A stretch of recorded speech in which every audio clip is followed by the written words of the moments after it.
Okay, here's the question of the day. Do you know how to hold your knife? I think most people don't. And the reason I know this is because people ask me all the time, how do I hold my knife? How do I sharpen my knife?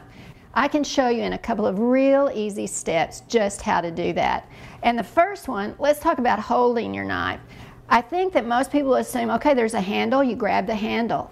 That you have no control. So here's what you want to do. You want your hand to be part of the blade. So take your finger and put it on the blade and put your thumb on the blade.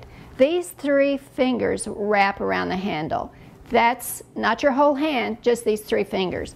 When you put your knife down, you realize now that you have total control. Your hand is part of the knife. It's great. It makes a huge difference when you start trying to cut. When you even set your knife down, you're in control of the knife. I think these are when accidents happen. People just get careless, and it doesn't have to be that way. You can be in charge of the knife, not the other way around. Please try this. You're going to be so happy. It really works. And then the other thing we've been talking about is how do you keep your knife sharp? And everyone wants to know what's the best sharpener. All you really need is this. This is a steel.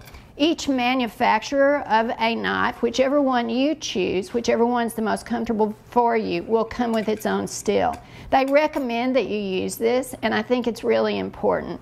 So you take your steel and your knife out of the drawer at the same time. And every time you use your knife, you want to use your steel. And it's not time consuming, it's just important to keep the blade, the edge of your knife, honed. There are little nicks that get in there and it makes it really dull. So what you can do is just take your steel, stand it on your board so you feel really comfortable.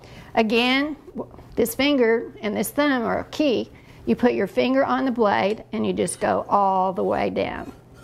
You can see this really works. Same thing, now our thumb is our guide. And truthfully, if you do this just 3 or 4 times, every time you use your knife, you will never have to have it professionally sharpened. So that's going to save you some money. And it really works because then your knife is always going to be at its optimum. And I think this is a great tip for the day. Thanks.